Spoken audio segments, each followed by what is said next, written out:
Hello, good morning. This is Saturday, August the 30th, 2025. This is an English speech by Abner Chamate, and this is for teaching and conversation jobs. I hope you like my video. First, I'm going to talk about myself. This is a little autobiography. My name is Abner Antonio Chamate Perez. I'm 62 years old. I was born in Caracas, Venezuela, and I am Mexican since 2007. Um, I lived in the United States. I graduated from music school. I have a major in composition, and I am also a guitarist. Um, I love to play guitar. I love to sing songs in English and Spanish. Culture is a very important part of my life. Um, Folk music and rock music and classical music are my favorite. Um, you probably know Caballo Viejo, Almayanera. Those are from Venezuela, which are very famous. Um, and I love some contemporary artists' works, not their style sometimes, but I'm tolerant to any person who tastes about music and religion and nationality and skin color.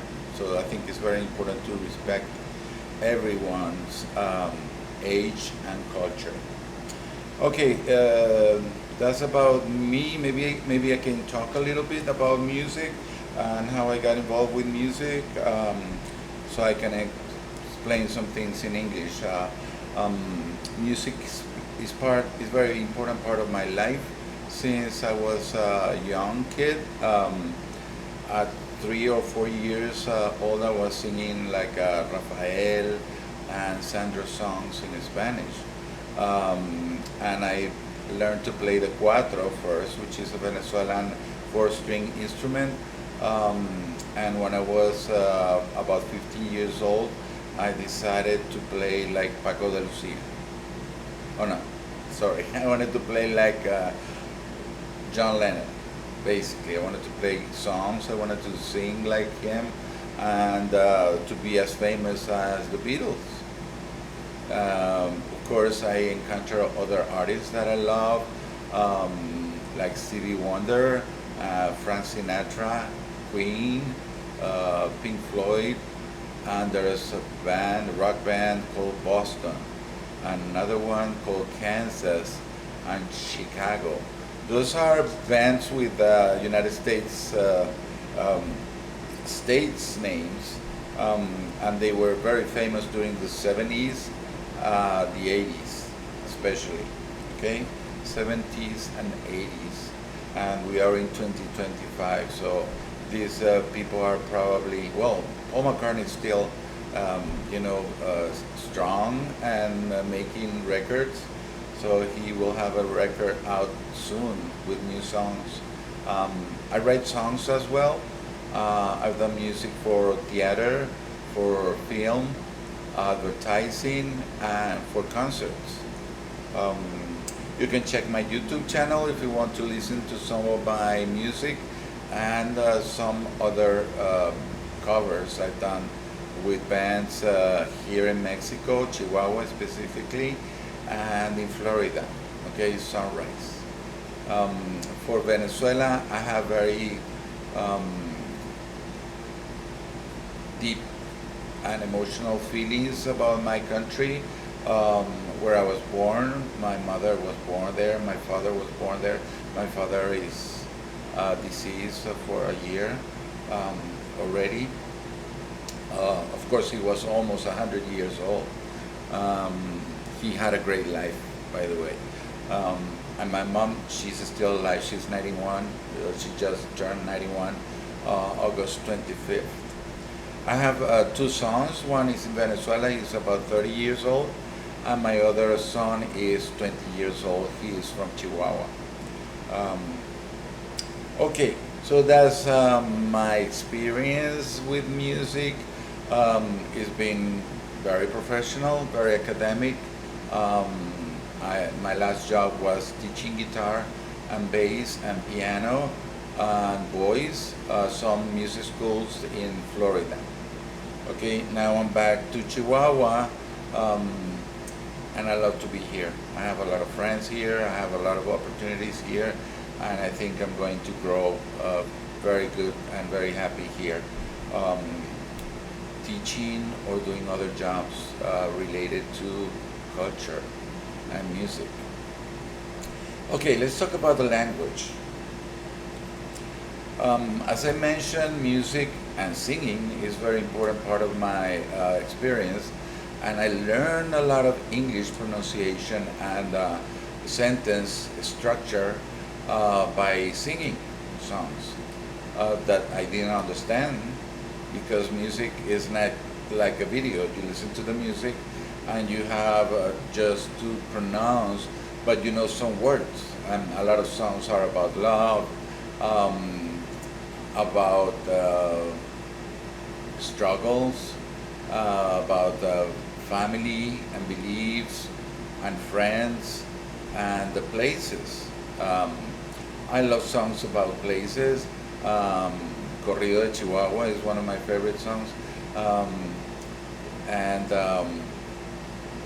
Alma Llanera, of course, is a song about a place and the spirit of folk Venezuelan music.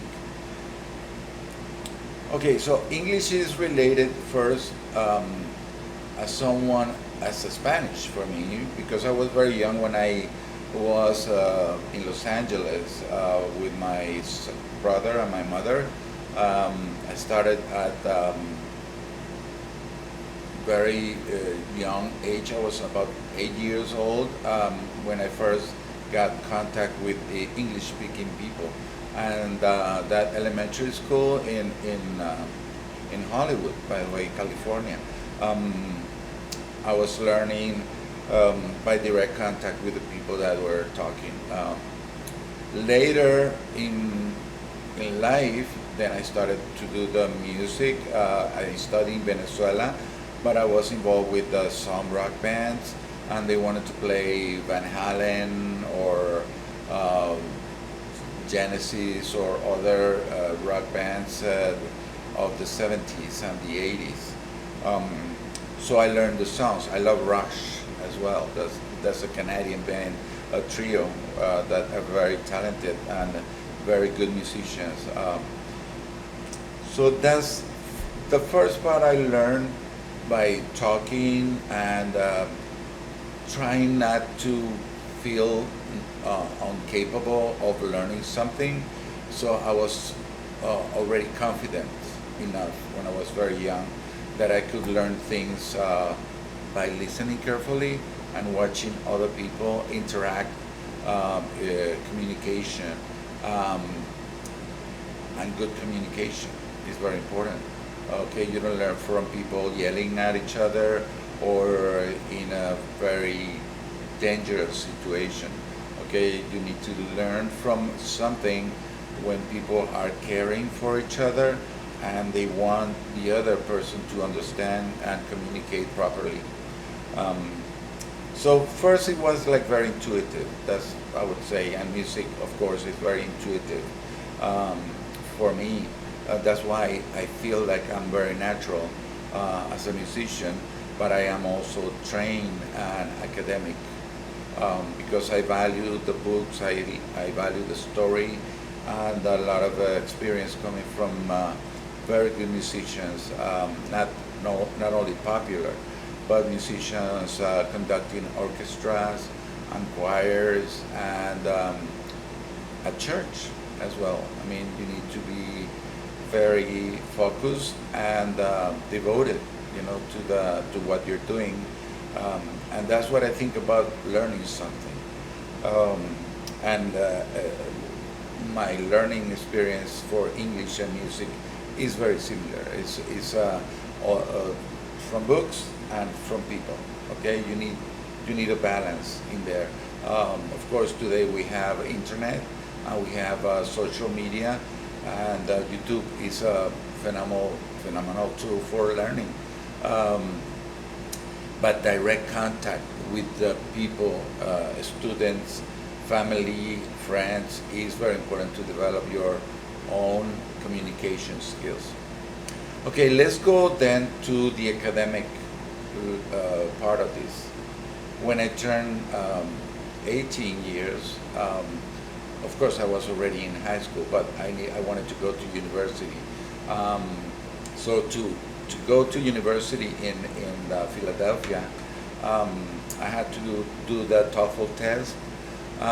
It was in English language. It took me like a year to do the practice and the course.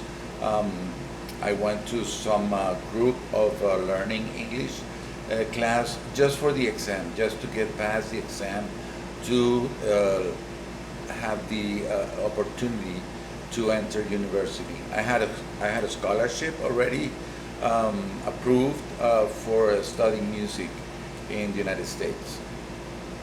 So it was only my language that needed to, improve. Um, I was very nervous the first month in Philadelphia at the university. I remember I had an English class for Latin American people or other countries that didn't have English as the first language. But of course, I took the course and I finished with good grades. At the same time, I was taking music lessons and I was doing composition and guitar with some very good musicians. I remember that group of musicians were related to Frank Sinatra. One was a saxophone player, Larry McKenna, I remember, and one was a younger trumpet player called Winter Marsalis. Okay, yes, Winter Marsalis, and of course there was a lot of musicians, and the Philadelphia Orchestra, which was and still is one of the best orchestras in the world. It was next door to the University of the Arts. Okay, so that was my English learning process, was with a teacher, an English teacher.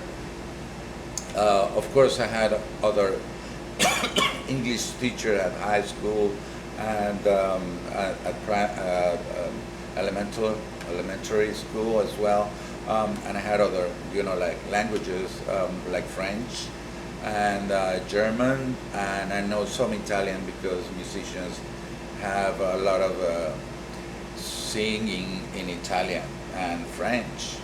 So that's another way I can learn other languages.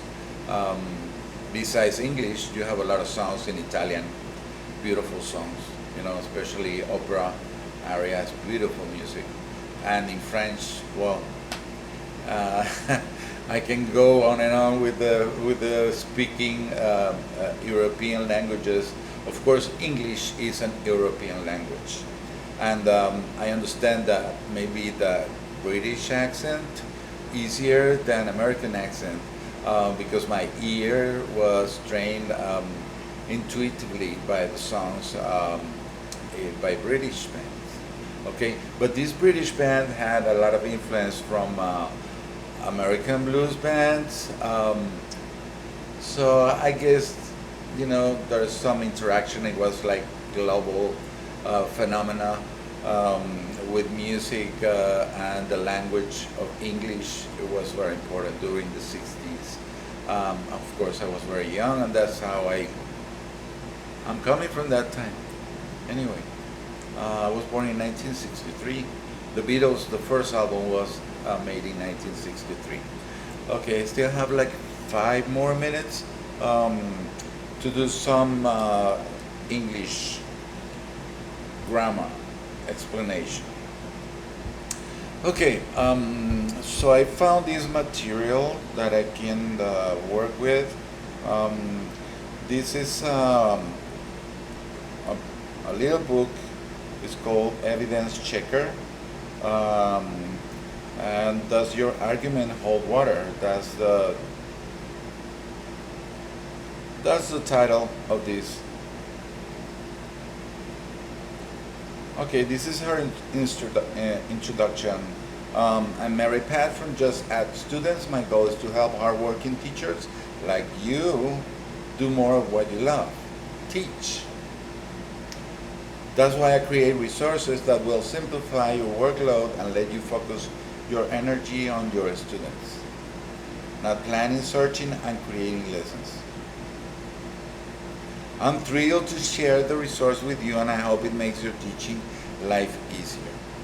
I'm excited to hear what you think. Please feel free to email me with questions about using the resource. Maripat, justatstudents.com. Okay, so I go to thank you. You may use this item for your personal student use in a single classroom. You may not give this item to your friends or colleagues. Copy this item for use by others. Okay, this is her way of saying that please don't use this for something else. Okay, about this resource. This free resource includes 2 graphic organizers that will help your students evaluate the evidence they are using for writing an argument, opinion, persuasive, or research essay. This graphic organizer can be used with these other resources: argument writing, persuasive writing, research writing. How to use this resource with your students. Model. Show students by evaluating evidence for them. You can use the answer key for help. Allow students to work in pairs as they develop these critical thinking skills. Students can complete the "What evidence are you using?" graphic organizer with their own writing drafts. Then ask them to find evidence in a peer's draft. When students compare the 2 graphic organizers, they can see where their evidence worked and where it didn't. Use these graphic organizers more than once. Each time a student is asked to supply and evaluate evidence, his or her critical thinking skills are sharpened. This isn't a one and done activity. Discuss the types of evidence that are listed on the evidence checker graphic organizer. You can even use the different types of evidence as mini lesson topics. As the students complete the evidence checker, discuss what they discovered about the quality and type of evidence they've chosen.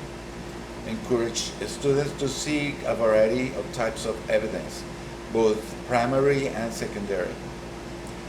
Provide pair and share or class debriefing time for students to discuss their best evidence and why it works.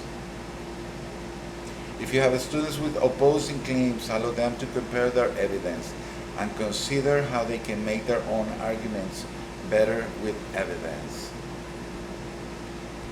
Lesson plan. Checking evidence checker. Lesson notes. Students can put their resources through the evidence checker. Model using the graphic organizer. This is a great discussion point. Students may decide after this that they need a stronger or more credible evidence. Provide reteaching if necessary. Day 1. Model using what evidence are you using?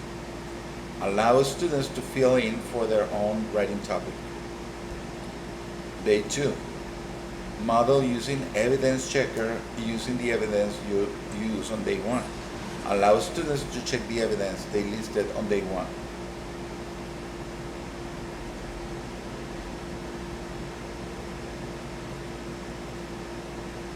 A student task.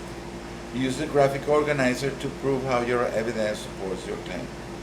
Assessment, homework. Self-check. The students should determine if the resource is relevant to their claim or not. Change or edit evidence if needed.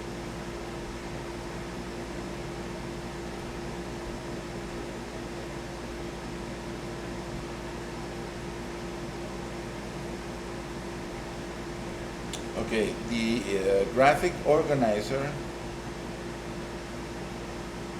is, I'm going to show you here on this tablet.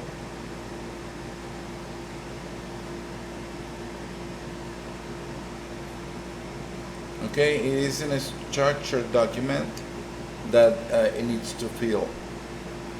Okay, it needs to be writing. Okay, and these columns are my claim in one side, and on the other side is how does this evidence support my argument. And you have four options there, and there's another evidence, 1, 2, 3. And my strongest evidence is, you need to fill that out, and because you need to fill that out. Okay, that's the organizing. Now, there's an evidence checker. Here you will see it's very similar to the other one, but this already has the information. Let me put this here, perspective. Maybe you can see that from there. Okay, this is my tablet, so I cannot watch on my computer and do the tablet unless I don't have the tablet, but I have a tablet. So I can do it on my phone, but my eyes are not that good for little reading. Okay, so this is an example. This evidence is data, may include numbers, dates, statistics, facts. Primary source may include letters, diary entries, personal statements. Primary research you completed, or data that you collected. Scientific data, such as experiment results or physical details that can be measured. Part of an interview. Oh, okay. So this is already 22 minutes long. I'm not editing any of this. I don't have time for that. My interview is in a few minutes. So thank you so much for listening. I hope you like, and we'll see you soon.